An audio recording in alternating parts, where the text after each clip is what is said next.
ഇന്ന് ഉന്നയിക്കുന്ന ധനസഹായ വെട്ടിക്കുറവുകളെ കുറിച്ചുള്ള ആശങ്കകൾ വെറും അക്കങ്ങളുടെയും ബജറ്റ് പേജുകളുടെയും വിഷയം മാത്രമല്ല, അത് നേരിട്ട് ജീവിക്കുന്ന മനുഷ്യ ജീവിതങ്ങളെ, പ്രത്യേകിച്ച് സ്ത്രീകളുടെ നിത്യജീവിതത്തെ ബാധിക്കുന്ന ഒരു കടുത്ത യാഥാർത്ഥ്യമായി മാറിക്കഴിഞ്ഞു. കേരളത്തിലെ സാധാരണക്കാരായ അനേകം സ്ത്രീകളുടെ നിത്യജീവിത ഉപജീവന മാർഗമായിരുന്നു ദേശീയ ഗ്രാമീണ തൊഴിലുറപ്പ് പദ്ധതി. അതുകൊണ്ട് മാത്രം ജീവിതം നിറമുള്ളതാക്കി മാറ്റി ഉറപ്പോടെ കെട്ടിപ്പൊക്കിയ ഒരുപാട് മനുഷ്യരുണ്ട് കേരളത്തിൽ. എന്നാൽ അവരുടെ വയറ്റ് തടിച്ചുകൊണ്ട്, കഞ്ഞിയിൽ പാച്ചയിട്ടുകൊണ്ട് തൊഴിലുറപ്പ് പദ്ധതി അവസാന ശ്വാസമെടുക്കാനുള്ള സാധ്യതകൾ വർദ്ധിച്ചു വരികയാണ്. വികസനത്തിന്റെ പേരിൽ, ധനകാര്യ അച്ചടക്കത്തിന്റെ പേരിൽ സാമൂഹിക നീതിയുടെ അടിത്തറ തന്നെ ദുർബലമാക്കുന്ന തീരുമാനങ്ങളാണ് തുടർച്ചയായി സർക്കാരിൽ നിന്ന് ഉണ്ടായിക്കൊണ്ടിരിക്കുന്നത്. അതിന് കേന്ദ്രമായാലും ശരി, സംസ്ഥാനമായാലും ശരി. പരസ്പരം പഴിച്ചും ആരോപണങ്ങൾ ഉന്നയിച്ചും സാധാരണക്കാരായ മനുഷ്യരുടെ ഉപജീവനം മുട്ടിക്കുന്ന നിലപാടാണ് സർക്കാരുകൾ കൈക്കൊള്ളാൻ പോകുന്നത്. സംസ്ഥാനത്തിന് ലഭിക്കേണ്ട ധനസഹായം കുറയുമ്പോൾ ആദ്യം അടിയേറ്റ് വീഴുന്നത് സ്ത്രീകളുടെ ക്ഷേമ പദ്ധതികളാണ്. ആരോഗ്യ സംരക്ഷണം, പോഷകാഹാരം, കുടുംബശ്രീ പോലുള്ള സ്വയം തൊഴിൽ പദ്ധതികൾ, വനിതാ സുരക്ഷാ പദ്ധതികൾ, സാമൂഹ്യ സുരക്ഷാ പെൻഷനുകൾ എന്നിവ.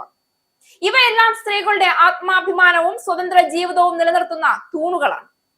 അവിദഗ്ധ കായിക തൊഴിലിന് സന്നദ്ധരായ ഗ്രാമീണ തൊഴിലാളികൾക്ക് ഒരു സാമ്പത്തിക വർഷം 100 തൊഴിൽ ദിനങ്ങൾ നൽകുന്ന തൊഴിലുറപ്പ് പദ്ധതി എന്നുവരെ ഇനി രാജ്യത്തുണ്ടാകുമെന്ന വലിയ ചോദ്യം ഇപ്പോൾ ഉന്നയിക്കപ്പെടുകയാണ്. ദാരിദ്ര്യ നിർമ്മാർജ്ജനം ലക്ഷ്യമിട്ട് UPA സർക്കാർ നടപ്പിലാക്കിയ മഹാത്മാഗാന്ധി ദേശീയ ഗ്രാമീണ തൊഴിലുറപ്പ് പദ്ധതി ലക്ഷക്കണക്കിന് സ്ത്രീകളടക്കമുള്ളവരുടെ ഉപജീവന മാർഗമായതുകൊണ്ടാണ് ഭേദഗതി ബില്ലിൽ കേരളം ഉൾപ്പെടെയുള്ള സംസ്ഥാനങ്ങളിൽ ഈ ചോദ്യം വലിയ ആശങ്കയുണ്ടാക്കുന്നത്. സമയത്ത് കൂലി നൽകാൻ പണം കൊടുക്കാതെയും ബജറ്റ് വെട്ടിക്കുറച്ചും തൊഴിലുറപ്പിനെ ഇല്ലാതാക്കാൻ BJP സർക്കാർ നടത്തുന്ന നീക്കം പൂർണ്ണമായെന്നാണ് സംസ്ഥാന സർക്കാരിന്റെ ആരോപണം. 2021-22 7.5 കോടിയുടെയും 2022-23 മുതൽ 2024-25 വരെ 6 കോടിയുടെയും 2025-26 5 കോടിയുടേതുമായിരുന്നു ലേബർ ബജറ്റ്. 2023-24 10.5 കോടി തൊഴിൽ ദിനങ്ങളാക്കി കേന്ദ്രം പിന്നീട് അനുമതി നൽകി. കഴിഞ്ഞ വർഷം 6 കോടി തൊഴിൽ ദിനങ്ങൾ അനുവദിച്ചപ്പോൾ സംസ്ഥാനം നൽകിയത് 9.07 കോടിയാണ്. ഇത്തവണ 5 കോടി അനുവദിച്ചപ്പോൾ കേരളം ഇതിനകം നൽകിയത് 5.53 കോടി. പുതിയ ബിൽ പ്രകാരം ഇക്കൊല്ലത്തെ അധിക ചെലവ് കേന്ദ്രം നൽകില്ല. തൊഴിൽ ദിനങ്ങൾ 125 ഉയർത്തുമെന്ന് പറയുമ്പോഴും ഏതൊക്കെ പഞ്ചായത്തിൽ വേണമെന്ന് കേന്ദ്രം തീരുമാനിക്കുമെന്ന വ്യവസ്ഥയെയും സംസ്ഥാനം എതിർക്കുന്നു. ഇത് കേന്ദ്ര സർക്കാരിനെ അനുകൂലിക്കുന്ന പഞ്ചായത്തുകൾക്കായി ദുരുപയോഗം ചെയ്യുമോ എന്നും സംശയിക്കുന്നു. സംസ്ഥാന തൊഴിലുറപ്പ് കൗൺസിലിന് പുറമെ കൊണ്ടുവരുന്ന സ്റ്റിയറിംഗ് കമ്മിറ്റിയിൽ കേന്ദ്രത്തിന്റെ പ്രതിനിധിയെ ഉൾപ്പെടുത്തണമെന്ന വ്യവസ്ഥ കേന്ദ്ര സർക്കാരിന്റെ ഇടപെടലാണെന്നാണ് മറ്റൊരു കുറ്റപ്പെടുത്തൽ. നടത്തിപ്പിൽ വീഴ്ചയുണ്ടെന്ന് കണ്ടെത്തിയാൽ ഇതുവരെ വേതന വിതരണത്തെ ബാധിച്ചിരുന്നില്ല. പുതിയ നിയമപ്രകാരം ഫണ്ട് തടയാം. ആവശ്യപ്പെടുന്ന കുടുംബങ്ങൾക്ക് ചുരുങ്ങിയത് 100 തൊഴിൽ ദിനങ്ങൾ ലഭ്യമാക്കുകയും തൊഴിലവകാശമാണെന്ന് പ്രഖ്യാപിക്കുകയും ചെയ്യുന്നതാണ് തൊഴിലുറപ്പ് പദ്ധതി. ഈ ആശയം തന്നെ കേന്ദ്ര സർക്കാർ ഇല്ലാതാക്കിയെന്നാണ് സംസ്ഥാന സർക്കാരിന്റെ കുറ്റപ്പെടുത്തൽ.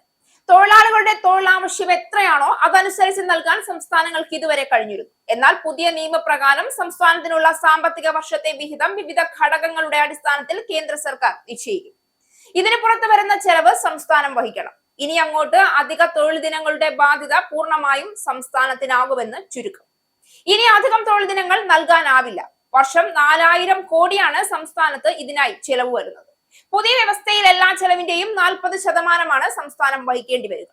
ഗ്രാമീണ കേരളത്തിൽ നഗരങ്ങളുടെ ചിറകിനടിയിൽ ജീവിക്കുന്ന തൊഴിലാളി കുടുംബങ്ങളിൽ, അമ്മമാർ നയിക്കുന്ന വീടുകളിൽ, വയോധിക സ്ത്രീകളുടെ ജീവിതത്തിൽ ധനസഹായ വെട്ടിക്കുറവ് ഒരു നയപരമായ മാറ്റമല്ല, മറിച്ച് ദിവസേനയുള്ള ഭക്ഷണത്തിലും ചികിത്സയിലും കുട്ടികളുടെ പഠനത്തിലുമുള്ള നേരിട്ടുള്ള പ്രതിസന്ധിയാണ് സൃഷ്ടിക്കാൻ പോകുന്നത്. സ്ത്രീകൾ ഇന്നും കുടുംബത്തിന്റെ ഭാരമേറിയ ഉത്തരവാദിത്തങ്ങൾ വഹിക്കുന്നവരാണ്.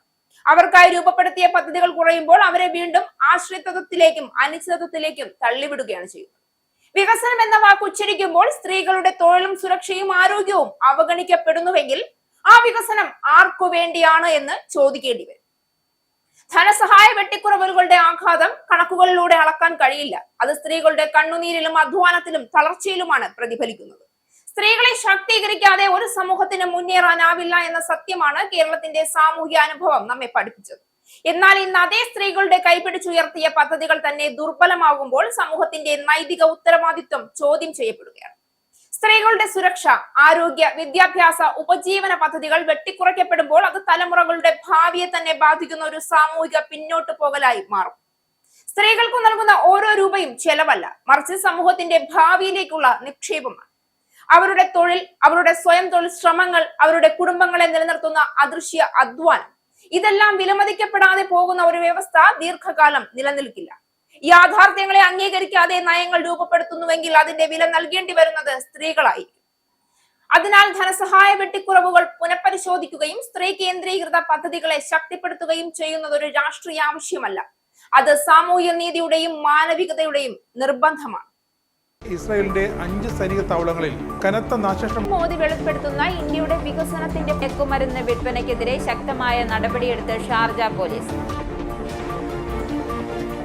അമേരിക്കയിലെ സാധാരണ മനുഷ്യരോട് കൂടിയാണ് കോൺഗ്രസിനുള്ളിൽ പങ്കുവയ്ക്കാൻ വി ഡി സതീശൻ ഓപ്പറേഷൻ സിന്ദൂറിൽ ഉപയോഗിച്ച